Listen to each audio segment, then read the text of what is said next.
Connecting your filling system is easy.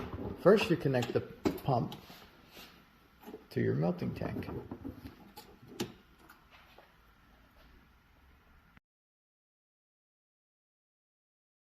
Then you connect your hose to the filling system.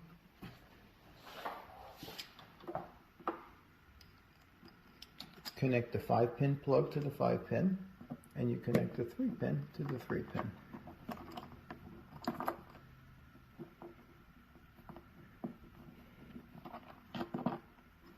Then you tighten them.